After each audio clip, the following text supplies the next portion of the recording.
WHO के अनुसार यौन स्वास्थ्य यानी कि सेक्सुअल एंड रिप्रोडक्टिव हेल्थ व्यक्तियों, कपल्स और परिवारों के संपूर्ण स्वास्थ्य और विकास के लिए और समुदाय और देश के सामाजिक और आर्थिक विकास के लिए बहुत जरूरी है। लोगों का इस मामले में जागरूक होना उन्हें और हमारे समाज को कई सेक्सुअली ट्रांसमिटेड बीमारियों से बचा सकता है। हर एक व्यक्ति को यह अधिकार है कि वो अपनी सेक्सुअल और रिप्रोडक्टिव हेल्थ से संबंधित फैसले ले सके। एक हेल्थ केयर मीडिया प्लेटफॉर्म होने के नाते हम सेक्सुअल और रिप्रोडक्टिव अवेयरनेस डे सीरीज कर रहे हैं। इस सीरीज में हेल्थ केयर इंडस्ट्री के एक्सपीरियंस डॉक्टर्स सेक्सुअल और रिप्रोडक्टिव हेल्थ से संबंधित सवालों के जवाब देंगे। हमारा उद्देश्य है कि इसके जरिए हम समाज के और हर आयु वर्ग या एवरी एज ग्रुप में सेक्सुअल और रिप्रोडक्टिव हेल्थ के बारे में जागरूकता पैदा कर सके। इस विषय में आज हमारे साथ बात करने के लिए उपस्थित एक्सपर्ट है डॉक्टर कुमार काम्बले।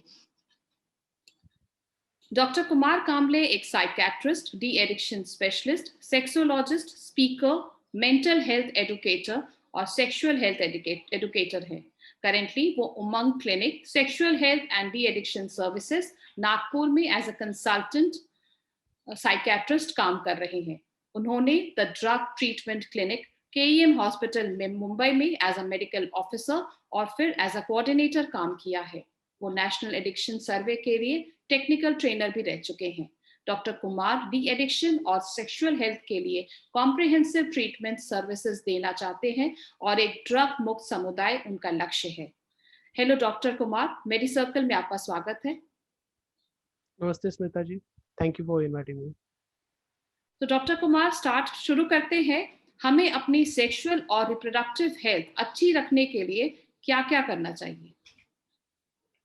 स्मिता जी, मैं आपसे एक सवाल पूछना चाहूँगा। जब मैं सेक्सुअल हेल्थ और रिप्रोडक्टिव हेल्थ ये शब्द आपके सामने पेश करता हूँ, तो आपके मन में सबसे पहले क्या शब्द आते हैं या क्या ख्याल आता है? सबसे पहले ये ख्याल आता है कि हम अपने सेक्सुअल और रिप्रोडक्टिव हेल्थ के बारे में जागरूक नहीं हैं और काफ़ी तरह के वैलिड सोर्सेस, अलग-अलग सोर्सेस से हमें जानकारी मिलती है, तो हम थोड़े कन्फ्यूज़्ड होते हैं और हमारे पास क्लैरिटी का अभाव होता है। मतलब हमारे को पता नहीं होता है कि हमें अगर इससे रिलेटेड कुछ प्रॉब्लम्स है, तो हमें किसको अप्रोच करना चाहिए या हमें खुल के बात करने की एक कमी महसूस होती है। जी, साथ ही साथ जब भी हम सेक्सुअल हेल्थ और रिप्रोडक्टिव हेल्थ इसके बारे में जब भी ये 2 शब्द सुनते हैं, तो सबसे फर्स्ट थॉट आता है कि भई सेक्स ऑर्गन्स, जो हमारे रिप्रोडक्टिव ऑर्गन्स हैं, हुँ, जेनिटल्स, जननेंद्रिय जिसे हम कहते हैं, योनि, लिंग, पेनिस, वजाइना, इससे जुड़ी हुई हमारे पास एक चित्र बनता है और इससे ही जुड़ा हुआ हमारा सेक्सुअल हेल्थ है, रिप्रोडक्टिव हेल्थ है। ये हमारी एक आम धारणा है, आम समझ है। लेकिन हमारे शरीर का अगर मैं कहूँ कि ये 2 चीज़ें छोड़कर भी एक बहुत महत्वपूर्ण हिस्सा है, जो सेक्स संबंधित बहुत अहम भूमिका निभाता है और वो एक बहुत इम्पोर्टेंट ऑर्गन है। तो अगर ये पूछता हूँ तो वो कौन-सा ऑर्गन हो सकता है? तो आपको कुछ मेरे जानकारी हिसाब है से इसके वो बारे में? माइंड, दिमाग है शायद। Exactly, exactly. तो सेक्सुअल हेल्थ के बारे में हम जब भी बात करेंगे तो हमें ये याद रखना है कि सेक्सुअल हेल्थ ये सिर्फ टांगों के बीच की दुनिया नहीं है, तो हमारे 2 कान हैं उसके बीच की जो दुनिया है उससे भी बहुत गहरा संबंध रखता है। बिल्कुल। क्योंकि सेक्सुअल हेल्थ से जब जुड़ी हुई और रिप्रोडक्टिव हेल्थ से जुड़ी हुई जो भी चीज़ें होती है, वो चाहे हार्मोन्स हो तो वो भी कई हार्मोन्स या रसायन होते हैं कई सारे, जिसके वजह से हमारी सेक्सुअल ग्रोथ होती है, वो ब्रेन से ही निकलते हैं कई सारे हिस्से।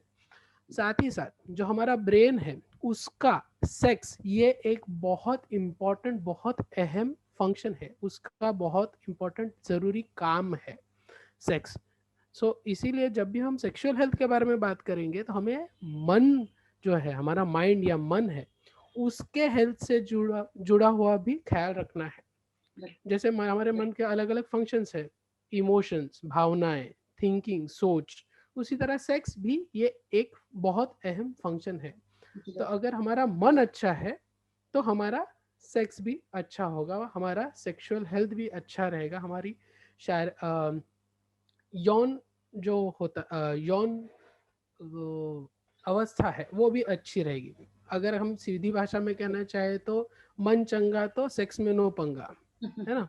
सो इस हिसाब से हमें हमारे मन को भी अच्छे से, हमारी मेंटल हेल्थ, इमोशनल हेल्थ, इसका भी ख्याल रखना है। तो इसका जब हम ख्याल रखने की बात करते हैं तो बहुत छोटी छोटी चीज़ें हैं, लेकिन हम उसकी तरफ ज़्यादा ध्यान नहीं देते। तो उस जैसे हमें नशे से दूर रहना है, एडिक्शन से दूर रहना है, क्योंकि इससे हमारा मन स्वास्थ्यपूर्ण रहेगा। साथ ही साथ सही समय पे सोना है, अच्छी तरह से नींद लेनी है, इससे हमारा माइंड फ्रेश रहेगा, मन अच्छा रहेगा। ऑब्वियसली अगर मन अच्छा रहेगा तो अब काम भी अच्छा करेगा, काम अच्छा करेगा ऑब्वियसली। उसके कई कामों में से एक काम है सेक्स, सेक्सुअल हेल्थ, ये भी अच्छा ही रहेगा। उसी तरह सही समय पे सोना एक बात है, सही समय पे खाना खाना, सही मात्रा में खाना खाना, इससे आपका पूरा बॉडी, फिजिकल हेल्थ भी अच्छी रहती है और मेंटल हेल्थ भी अच्छी रहती है। रेगुलर एक्सरसाइज, इससे भी आपकी मेंटल हेल्थ काफ़ी अच्छी बनी हुई रहती है। तो ये सारी चीज़ें जब मैं कहता हूँ काफ़ी जनरल सुनाई देती है, लेकिन इसका असर, इम्पैक्ट, ये हमारे फिजिकल हेल्थ, शारीरिक स्वास्थ्य और मेंटल हेल्थ, मानसिक स्वास्थ्य दोनों पे असर करता है। और जब हमारा शरीर और मन ये बढ़िया हो तो स्वाभाविक है हमारा सेक्सुअल हेल्थ, रिप्रोडक्टिव हेल्थ, यौन स्वास्थ्य, ये भी अच्छा रहेगा। डॉक्टर कुमार, इंडिया में सेक्सुअल और रिप्रोडक्टिव हेल्थ के बारे में खुल के बात नहीं की जाती है। आमतौर पे बच्चों को यौन या सेक्स संबंधी जानकारी माता पिता से नहीं बल्कि दूसरे जरियों से पता चलती है, जो कि कई बार आधी अधूरी या तो गलत होती है। इस कम्युनिकेशन गैप को हम कम करने के लिए क्या कर सकते हैं? आपका क्या सजेशन है? जी, अगर हम हमारे आसपास की जिंदगी को देखें तो हम ना कुछ मूलभूत जरूरतें या बेसिक ड्राइव्स के ऊपर ही हमारी ये जिंदगी बसी हुई है। जैसे भूख, हंगर, ये एक बेसिक ड्राइव है। थर्स्ट, प्यास, ये एक बेसिक ड्राइव है। नींद, स्लीप, ये एक बेसिक ड्राइव है। हम बचपन से हमारे माता पिता इन 3 चीजों के बारे में हमेशा चीजें सिखाते जाते हैं। सही समय पे खाना खाओ, सही तरीके से खाओ, पानी पीते वक्त सही पियो, गिराओ मत, टाइम पे सो। लेकिन एक और बेसिक ड्राइव है, बेसिक जरूरत है, वो है सेक्स। इसके बारे में कभी कोई जानकारी नहीं देते। स्वाभाविक है, इसके बारे में कोई बातचीत भी नहीं करता खुलकर, क्योंकि अब तक का जो हमारा एजुकेशन सिस्टम रहा है उसमें इसे ज़्यादा इम्पोर्टेंस, महत्व दिया नहीं था। तो सेक्सुअल हेल्थ के बारे में पहले तो माता पिता को उनके नज़रिए में बदलाव लाने की ज़रूरत है, जानकारी हासिल करने की भी ज़रूरत है, और अपने बच्चों से कैसे कम्युनिकेट करें इसे भी सीखने की ज़रूरत है। और सीखने के लिए कोई उम्र नहीं होती है, तो माता पिता भी अपने आप को री इन्वेंट कर सकते हैं। पेरेंटिंग में नई चीज़ें जो है, पालन पोषण की नए तरीकों में वृद्धि लाने में कोई हानि नहीं है, नुकसान नहीं है। और जब मैं सेक्सुअल हेल्थ और रिप्रोडक्टिव हेल्थ के बारे में बात करता हूँ तो हम सिर्फ यही सोचते हैं कि हम सेक्स के बारे में ही बात करनी है, या ज़्यादा से ज़्यादा जो माहवारी होती है या महीना आता है, मेंसेस आते हैं, उसके बारे में समझाना है। लेकिन सेक्सुअल हेल्थ,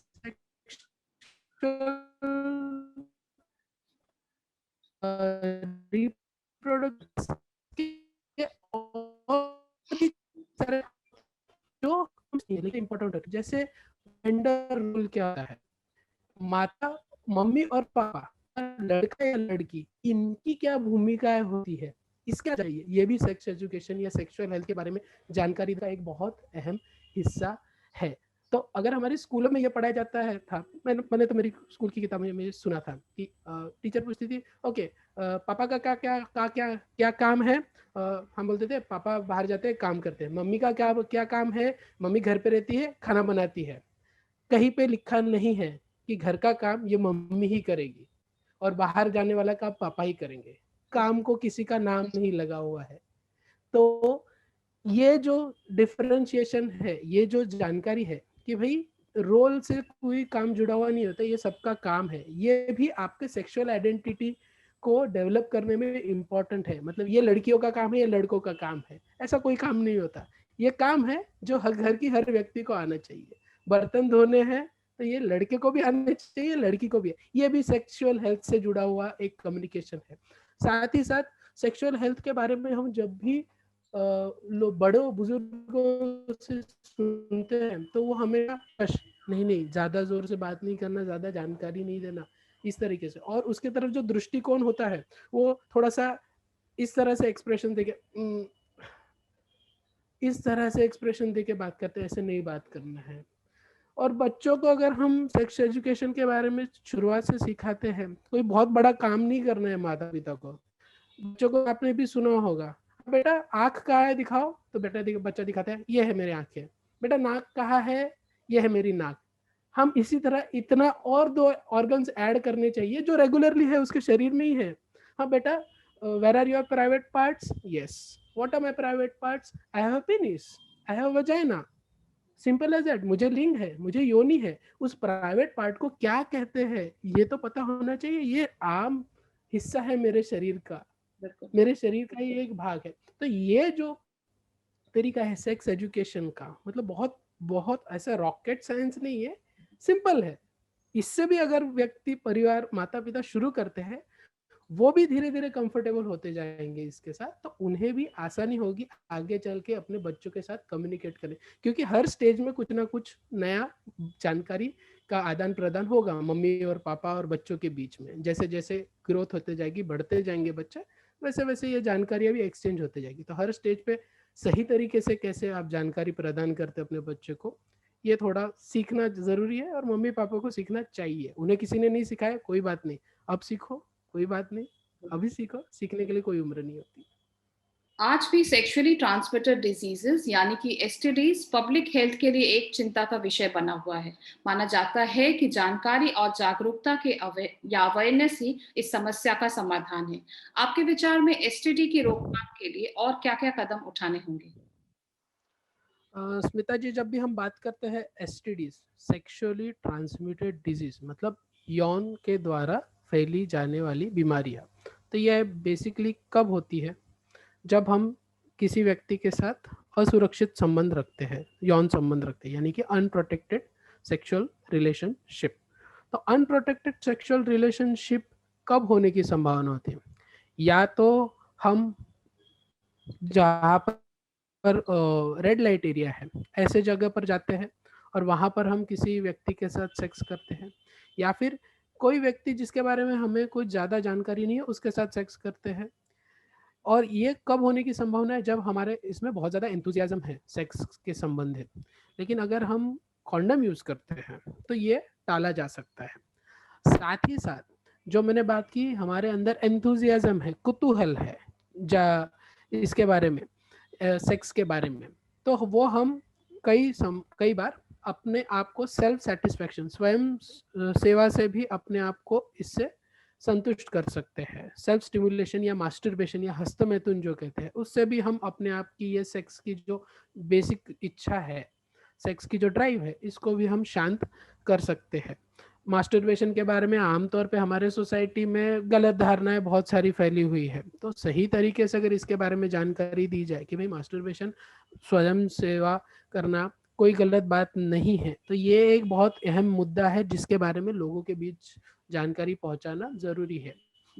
साथ ही साथ अगर हम यंग एज के बच्चों में, लोगों में ये जानकारी एक और तरीके से समझाए कि सेक्स जो है वो हर किसी के साथ की जाने वाली चीज़ नहीं, वो स्पेशल किसी व्यक्ति के साथ जिससे हमारा अटैचमेंट है, जिससे हमारा मन से लगाव है, उसी व्यक्ति के साथ अगर वो हो तो ज़्यादा बेहतर है। ये हमें एक तरीके से इस चीज़ को टालने में मदद करता है कि बहुत ज़्यादा लोगों के साथ संबंध नहीं बनेगा, किसी एक व्यक्ति जिसके साथ हम खास तरीके से जुड़े, और उसके साथ भी जब हम यौन संबंध रखते हैं तो हम सुरक्षित तरीके से रखें, कॉन्डम जरूर यूज करें। वेदर इट इज जो लिंग और योनि का जो संबंध है, जिसे हम पीनो वजाइनल सेक्स कहते हैं, जिसमें सेक्स की संभोग की जो प्रक्रिया होती है, जिसमें लिंग योनि में चला जाता है, पेनिस वजाइना में जाता है, उसमें भी कॉन्डम यूज करना है। या फिर अगर हम ओरल सेक्स करते हैं जिसमें हम जनेंद्रियों को अपने मुख से छूते हैं, मुंह से छूते हैं, जिसे हम ओरल सेक्स कहते हैं, उस समय भी कॉन्डम यूज करना है। तो ये बेसिक तरीका है जिससे हम सेक्सुअली ट्रांसमिटेड डिजीजेस या सेक्सुअल यौन असुरक्षित यौन संबंधों द्वारा फैलने वाली बीमारियों को टाल सकते हैं।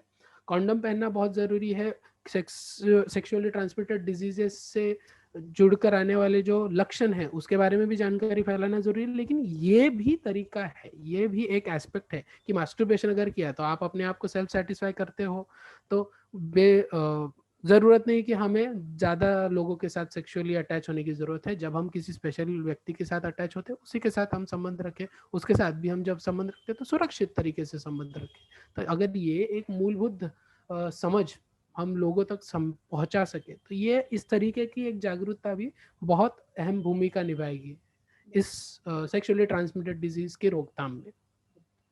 डॉक्टर कामरे, जैसा कि हम जानते हैं कि एड्स और sexually transmitted disease unprotected sex या असुरक्षित यौन संबंध के द्वारा फैलने वाली बीमारियां हैं। साथ ही साथ महिलाओं के प्रति यौन हिंसा भी एक अहम मुद्दा है। इन सारे विषयों में हमें क्या कदम उठाने चाहिए? जी मैम, जब एड्स की बात हम कर रहे हैं तो उससे जुड़ी हुई हमें एक जागरूकता ये ज़रूरी फैलानी है कि जैसे इसके पहले के सवाल में तो हमने बात कही दी थी कि एड्स की रोकथाम या सेक्सुअली ट्रांसमिटेड डिजीज़ की रोकथाम के लिए एकदम मूलभूत ज़रूरत जो है वो है कॉन्डम यूज़ करना। लेकिन जब किसी व्यक्ति को एड्स अगर होता है तो उसके प्रति हमारा बर्ताव कैसा होना चाहिए? हमें डिस्क्रिमिनेटरी तरीके से उससे बर्ताव नहीं करना है, भेदभाव नहीं करना है। वो एक व्यक्ति है, उसे उसका व्यक्तिगत सम्मान देना ज़रूरी है। उसके साथ हमारे जो बातचीत है, वार्तालाप है, उसे भी एक आत्मसम्मान के तरीके से, सम्मानजनक तरीके से, रिस्पेक्टफुल तरीके से उसके साथ बातचीत जैसे और व्यक्तियों के साथ करते हैं और किसी बीमारी से ग्रस्त व्यक्ति के साथ करते हैं, नॉर्मल तरीके से, कोई भेदभाव ना करते हुए, कोई बायस ना होते हुए, इस तरीके से जब वो बर्ताव होगा तो वो सही बर्ताव माना जाएगा। इसके बाद आपने जो मुद्दा कहा था कि महिलाओं के प्रति हिंसा, महिलाओं के प्रति हिंसा जो होती है, अगेन फिर से मैं वही दोहराना चाहूँगा जो मैंने शुरुआत के दूसरे प्रश्न में जो बात कही थी कि भाई जेंडर रोल के बारे में हम कैसे जागरूक करें। पुरुष और महिला सेम है, बराबरी के है। महिलाओं को मतलब ये एक कुछ लोगों की धारणा होती है कि महिलाओं को सेक्स संबंधी पूछने के लिए ज़रूरत नहीं है, बस सेक्स कर दो। नहीं, कंसेंट बहुत ज़रूरी है। उनकी जो हमी है, उसकी बहुत ज़रूरत होती है। अगर आपके पार्टनर फीमेल पार्टनर होते हैं तो वो अगर वो कहते कि ठीक है मैं तैयार हूँ, हम सेक्स कर सकते हैं, तो देन इट इज़ ओके। अगर वो मना करते हैं तो उस मना का, अगर वो मना करते हैं तो उसका भी सम्मान करना चाहिए और सेक्स नहीं होना चाहिए। सो अगर इस तरह से हम चर्चा करते हैं, जागृति फैलाते हैं, तो महिला संबंधित यौन शोषण है इसमें भी कमी आएगी। इसी के साथ साथ महिलाओं को भी ना बोलना आना चाहिए। जो असर्टिवनेस जो कहते हैं कि भाई नहीं, नो मीन्स नो, एक डायलॉग हमने सुना था, तो नो मीन्स नो पहुंचाना दूसरे व्यक्ति तक, ये तरीके भी सीखने जरूरी है। सही तरीके से कैसे मना करें। और महिलाओं को भी ये जानकारी होनी चाहिए कि उन्हें कई बार ऑर्गेजम्स नहीं आते हैं, जो चरम सुख या परम सुख मिलता है सेक्स के एंड में, तो उसके बारे में जानकारी नहीं होती है। सेक्स के बारे में कुछ कई सारी गलत धारणा होती है कि भाई ये बहुत पेनफुल प्रोसेस होता है, डर बना हुआ रहता है, प्लेजर के बारे में नहीं पता होता है, आनंद के बारे में नहीं पता होता है। तो महिलाओं के बीच में भी जानकारी पहुंचानी ज़रूरी है कि यौन स्वास्थ्य, शारीरिक यौन स्वास्थ्य कितना ज़रूरी है, उसमें आम चीज़ें क्या होती है। तो मूलभूत तरीके से एक एक अलग अलग लेवल्स पे भी हमें काम करना बहुत ज़रूरी है। साथ ही साथ मैम एक और मुद्दा जो है वो है समलैंगिकता का मुद्दा। उसके बारे में भी लोगों के बीच जानकारी पहुंचानी बहुत ज़रूरी है। मूलभूत तरीके से अगर एक बेसिक सा थॉट अगर आपके सामने पेश करना चाहूँ तो वो ये है कि समलैंगिकता ये नॉर्मल चीज़ है। कम से कम लोगों के बीच में इतनी तो भी जानकारी पहुंचा दे कि हाँ, ये हो सकता है कि पुरुष महिला के तरफ आकर्षित हो सकता है, पुरुष पुरुष के तरफ आकर्षित हो सकता है, महिला पुरुष के तरफ आकर्षित हो सकती है, महिला महिला के तरफ आकर्षित हो सकती है।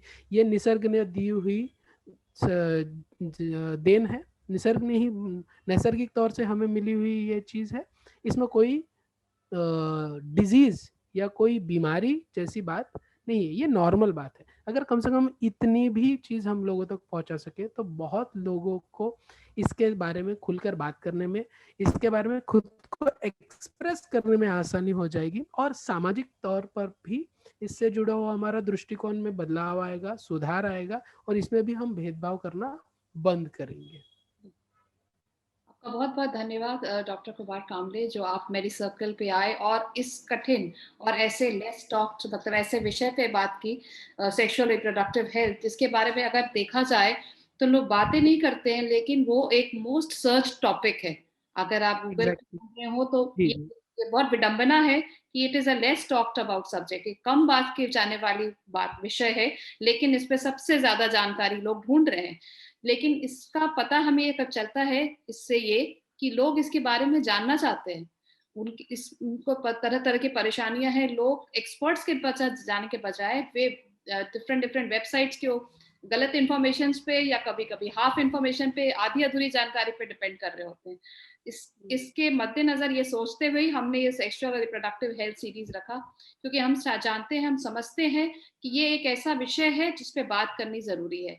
तो सबसे पहले तो हमारा ये स्लोगन होना चाहिए कि आओ बात करें, यानी कि इस एग्जैक्टली। कि आप चुप न रहें, अपनी चुप्पी तोड़ें और आओ बात करें अपने एक्सपर्ट्स से, अपने दोस्तों से, अपने माता-पिता से, अपने सीनियर्स से, और बात करने में बिल्कुल ना हिचकिचाएँ। अगर आपको किसी तरह की परेशानी का सामना करना पड़ रहा है, तो आप खुल के अपने माता-पिता या जिन पे आप विश्वास कर सकते हो, उनसे बात करें। सो थैंक यू सो जी, मच, धन्यवाद आपका डॉक्टर कुमार, जो आप मेरे सर्कल पे आए और आपने ये बहुत इम्पोर्टेंट जानकारी हमारे साथ शेयर की। थैंक यू स्मिता जी। मुझे यहाँ पर बुलाने के लिए, चर्चा का हिस्सा बनाने के लिए मैं बहुत आभारी हूँ। और आपने जो चीज़ कही कि इसके बारे में लोग आधी अधूरी जानकारी लेते हैं, गलत रिसोर्सेज से जानकारी लेते हैं, और फिर गलत धारणाएं बन जाती है। कई बार वो पॉर्न साइट्स होती है, पॉर्न साइट्स में जो दिखाते हैं वो सच में वैसा हर किसी व्यक्ति के को नहीं जमता है, और उसमें वो कई बार एडिटिंग करते हैं, बहुत सारी चीजें होती हैं। तो सही माध्यम, जैसे आपने ये एक पहल की है, सही माध्यम के द्वारा लोगों तक जानकारी पहुंच रही है, ये बहुत बड़ी बात है। एंड और ये बहुत नाइव टॉपिक है जो आपने सोचा है। So actually congratulation to you and your team कि आपने इस बहुत ही स्पेसिफिक टॉपिक के ऊपर विचार किया है, और आगे जागरूकता फैलाने के लिए जो पहल की है उसके लिए मैं आपका बहुत बहुत कॉन्ग्रेचुलेशन करना चाहूँगा, and thank you so much for inviting me for the discussion.